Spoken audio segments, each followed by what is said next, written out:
upanga kwa kuya.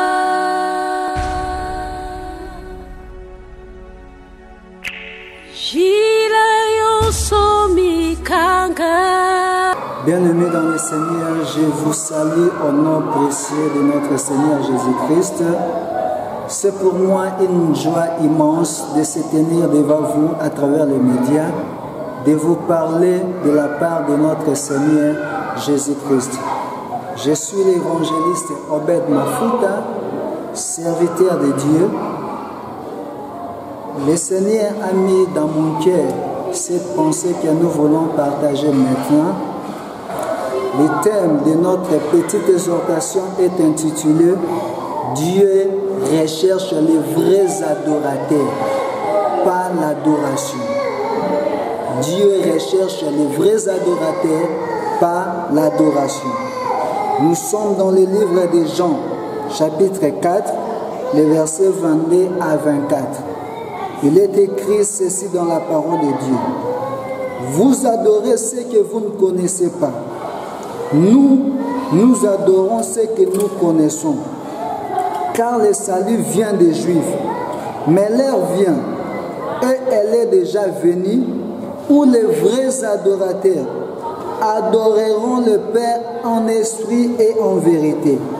Car ce sont là les adorateurs que le Père demande. Dieu est esprit, il faut que ceux qui l'adorent en esprit et en vérité. Amen. Prions. Seigneur, nous recommandons ce moment de la parole entre tes mains. Que ta parole soit réellement une lumière qui va éclairer ton peuple. Fais de nous de vrais adorateurs, afin que notre vie reflète l'image et la gloire de Jésus-Christ. Au nom de Jésus, nous avons ainsi prié. Amen. Bien-aimés dans le Seigneur, Dieu ne cherche pas premièrement ton adoration. Amen. Pourquoi je dis cela? Parce qu'il existe des adorations sales. Bien-aimés, la Bible dit ceci. Tout ce qui existe, tout ce qui a un souffle de vie, loue le Seigneur. C'est-à-dire, le Seigneur est entouré de milliards et de milliards d'anges qui l'adorent matin, midi, soir. Il n'a pas besoin d'une adoration sale. C'est pourquoi quand Jésus parle dans Jean chapitre 4, le verset 23, il dit « Dieu cherche les vrais adorateurs ». Bien-aimé, la pensée du Seigneur est que tu sois un vrai adorateur. Pourquoi? Nous sommes arrivés dans un temps où se dessinent le fils du diable et le fils du Seigneur. C'est pourquoi le Seigneur veut mettre une différence entre les vrais et les faux. Le Seigneur ne manque pas l'adoration, comme je l'ai dit au début, mais le Seigneur veut une bonne adoration, une adoration propre. Et cette adoration provient tout simplement des vrais adorateurs. La grande question à se poser est: suis-je un simple adorateur comme tout le monde? Parce qu'il suffit de poser à une personne la question: adore-t-il le Seigneur? Il va te dire: moi aussi je prie, moi aussi je vais à l'église, moi aussi je fais ceci, moi aussi je suis chrétien. C'est pas ça le problème. Le problème est de savoir: es-tu un vrai adorateur? Car le Seigneur ne cherche pas un adorateur simple, le Seigneur cherche un vrai adorateur. C'est qui un vrai adorateur? Un vrai adorateur, c'est une personne qui adore Dieu avec passion, qui sa vie reflète la gloire de Dieu. C'est une personne qui éprouve une admiration pour Dieu. C'est un assoiffé et passionné de Dieu. Sa vie est contrôlée et guidée par l'Esprit de Dieu. Jésus a dit à cette femme: vous adorez celui que vous ne connaissez pas. Et beaucoup de gens aujourd'hui sont en train d'adorer ce qu'ils ne connaissent pas. Derrière la chanson profane que tu écoutes, derrière cette chanson-là, de cet homme-là qui n'est pas enfant de Dieu, laisse-moi te dire, bien-aimé dans le Seigneur, se cache un esprit. Et beaucoup de vies des enfants de Dieu aujourd'hui sont détruites à cause de la chanson profane, à cause d'être un adorateur du diable. On peut être un adorateur du diable par ta façon de vivre. Parce qu'un vrai adorateur est celui qui reflète l'image de Jésus-Christ. Maintenant, quelles sont les caractéristiques d'un faux adorateur? De celui qui se dit chrétien, de celui qui se dit moi aussi je prie, de celui qui se dit moi aussi je connais le Seigneur, mais en réalité n'est pas un vrai adorateur. Comment connaître de tels chrétiens, de tels gens? Premièrement, pour connaître que cet homme ou bien cette femme n'est pas un vrai adorateur, la première chose que nous allons voir dans sa vie, c'est la vie de la duplicité. Amen, amen. Bien-aimé dans le Seigneur, c'est quoi une vie de la duplicité? La vie de la duplicité, c'est une vie caractérisée par une double façon de vivre. On n'arrive pas à te distinguer. En même temps, tu donnes l'impression d'adorer le Seigneur. En même temps, seulement toi qui se dis frère, on te voit en train de célébrer, en train de danser, en train de louer des dieux qui ne sont pas les nôtres. Dieu ne nous appelle pas à ça. Dieu nous appelle à une vie unique, à une vie qui glorifie le Seigneur. Deuxièmement, l'une des caractéristiques qui prouve que cet homme, cette femme n'est pas enfant de Dieu, c'est qu'il a l'apparence d'être irréprochable. Beaucoup de gens aujourd'hui ont l'apparence, quand tu les regardes comme ça, tu as l'impression qu'ils sont enfants de Dieu. Tu as l'impression qu'ils sont serviteurs de Dieu. Mais il suffit de regarder leurs œuvres. Il suffit de regarder ce qu'ils font. Tu vas te dire, celui-ci n'est pas un enfant de Dieu. Celui-ci n'est pas un adorateur. Parce que sa vie ne glorifie pas le Seigneur. Bien-aimé dans le Seigneur, je viens t'exhorter à mener une vie irréprochable. Une vraie vie irréprochable. Ne sois pas comme les pharisiens qui donnent l'apparence d'être des bons serviteurs de Dieu, d'être des enfants de Dieu, mais en réalité, au fond d'eux, ce sont des tombeaux blanchis, ce sont des hypocrites.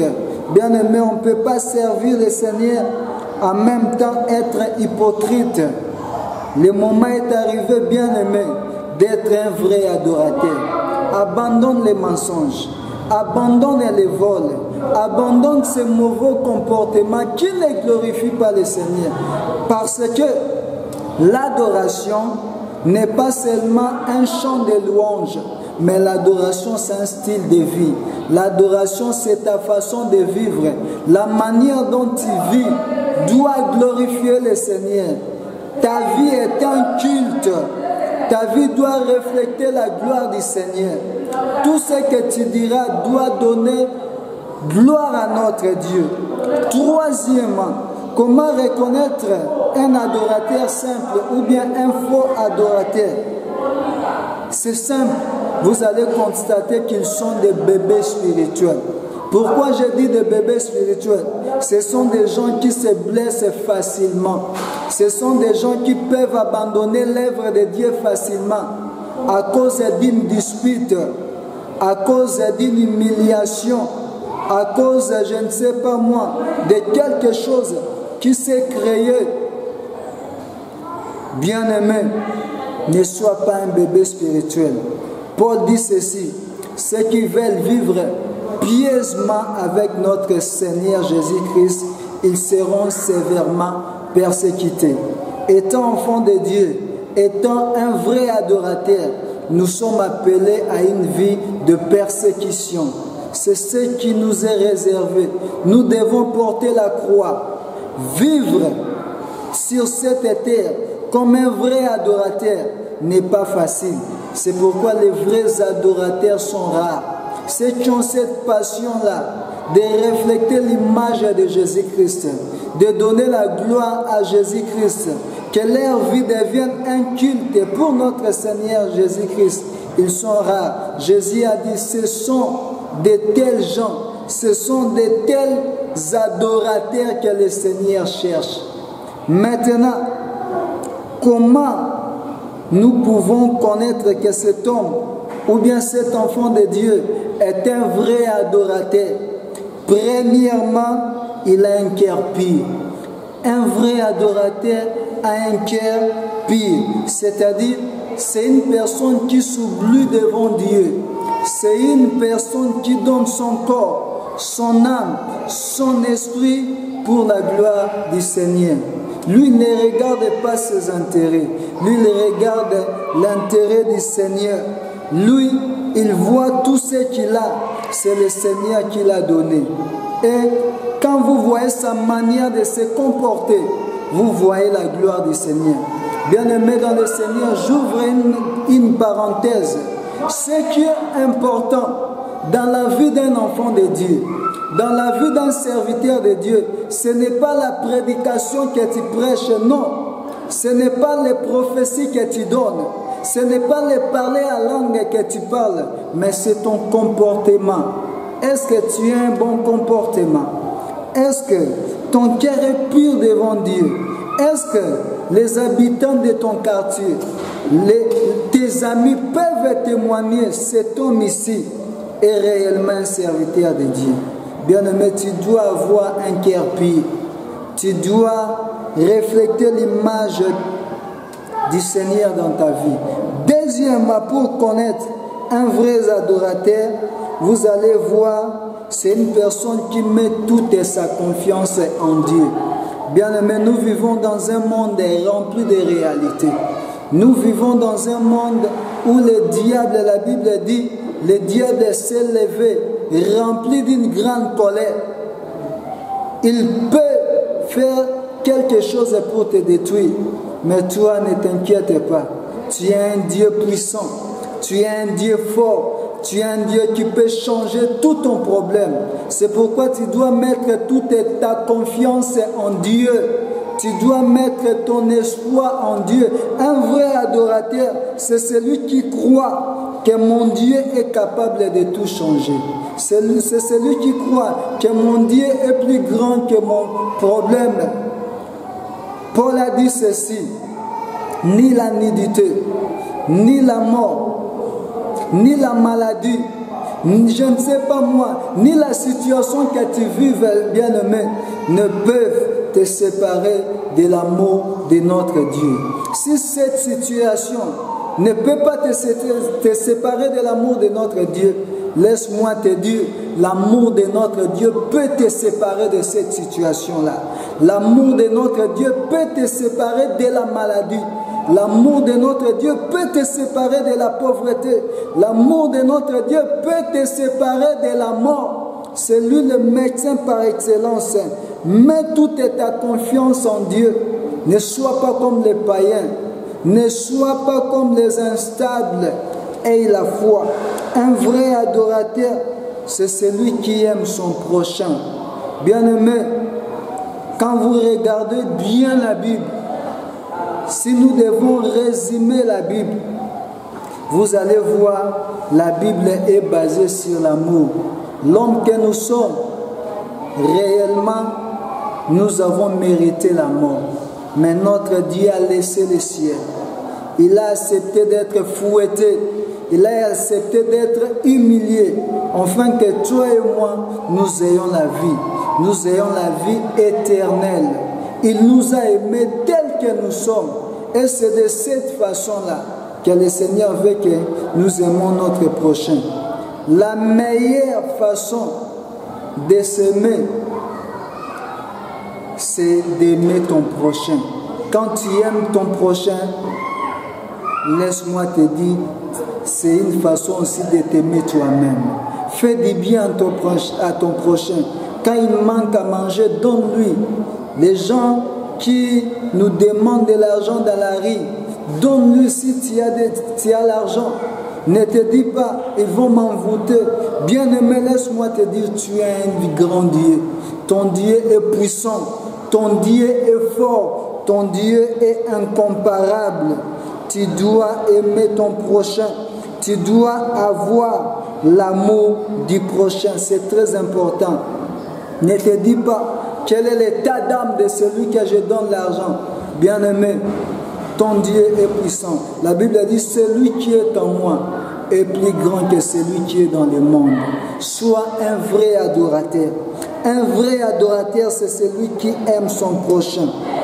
Quatrièmement, pour connaître un vrai adorateur, c'est une personne qui porte des fruits pour la gloire de Dieu. Bien-aimé, ta vie doit manifester la gloire de Dieu.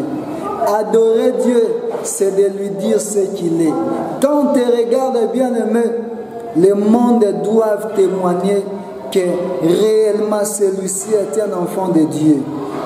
Manifeste les fruits du Saint-Esprit. Aie l'amour, aie la patience, aie la fidélité. Dans un monde où les gens disent ce n'est plus important d'être fidèle, toi sois fidèle. Dans un monde où les gens disent ce n'est plus important de patienter parce que nous tous nous allons mourir.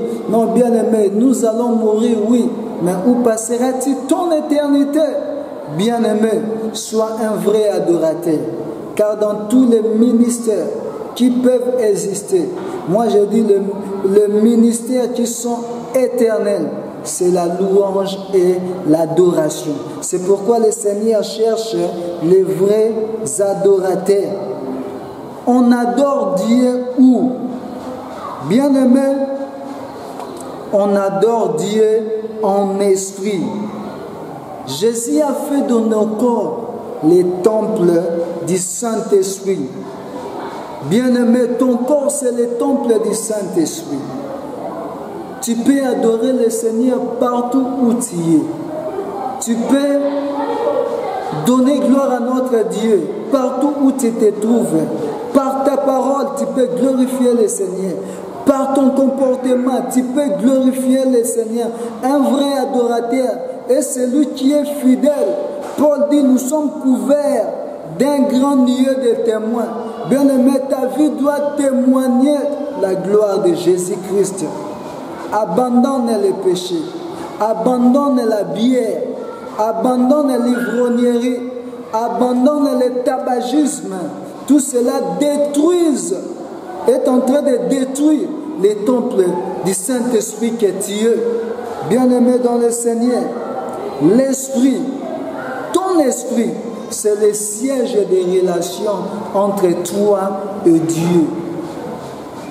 Puisque ton corps c'est le temple, l'esprit c'est le siège des relations. Tu dois être propre pour adorer le Seigneur. C'est pourquoi dans notre thème nous avons dit le Seigneur ne cherche pas l'adoration. Parce que quand si tu es dans l'impureté, le Seigneur ne va pas consommer ton adoration. Le Seigneur va rejeter ton adoration. Sois propre. Marche bien. Fais que ton esprit soit réellement le siège des relations entre toi et Dieu. On adore Dieu comment? On adore Dieu en vérité. Adorer en vérité, c'est adorer Dieu tel qu'il est révélé dans sa parole. Cela doit être de tout ton cœur, bien-aimé. Notre Dieu, il mérite toute la louange. Adorer Dieu, c'est lui dire ce qu'il est. Tu dois reconnaître si je vis, c'est la grâce du Seigneur. Si je vis, c'est l'amour du Seigneur. Si je vis, c'est mon Dieu qui me donne tout. Parce que Paul dit ceci, je puis tout par celui qui me fortifie. Bien-aimé, J'ai presque fini mon exhortation. Mais je te dirai ceci. Je vais te poser encore une fois cette question. Es-tu un adorateur simple ou bien un vrai adorateur? Sois un vrai adorateur. Si tu n'étais pas un vrai adorateur, j'ai donné les caractéristiques d'un vrai adorateur bien-aimé. Aime Dieu de tout ton cœur. Abandonne le mal. Mets ta confiance en Jésus-Christ. Dis au Seigneur, aide-moi d'être un vrai adorateur. Et moi je suis sûr, notre Dieu va accomplir les désirs de ton cœur. Que le Seigneur te bénisse. Tu vas faire cette prière avec moi. Prions. Seigneur Jésus, aide-moi à être un vrai adorateur. Fais que ma vie reflète l'image de Jésus-Christ.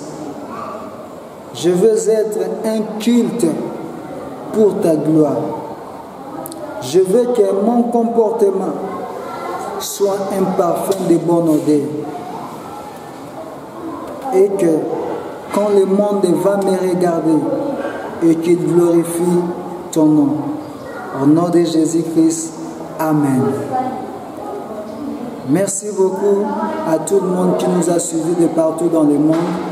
Je dis merci à toute l'équipe de El Kabod TV qui nous a permis de passer à travers les médias en ligne.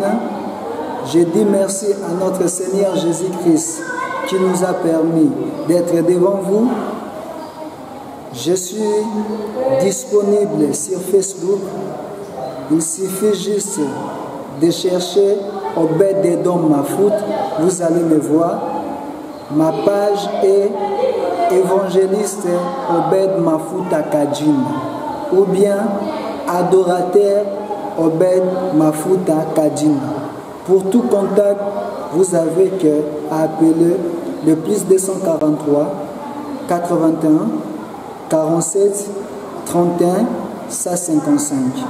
Plus 243 81 47 31 155 ou le plus 243 89 47 38 932.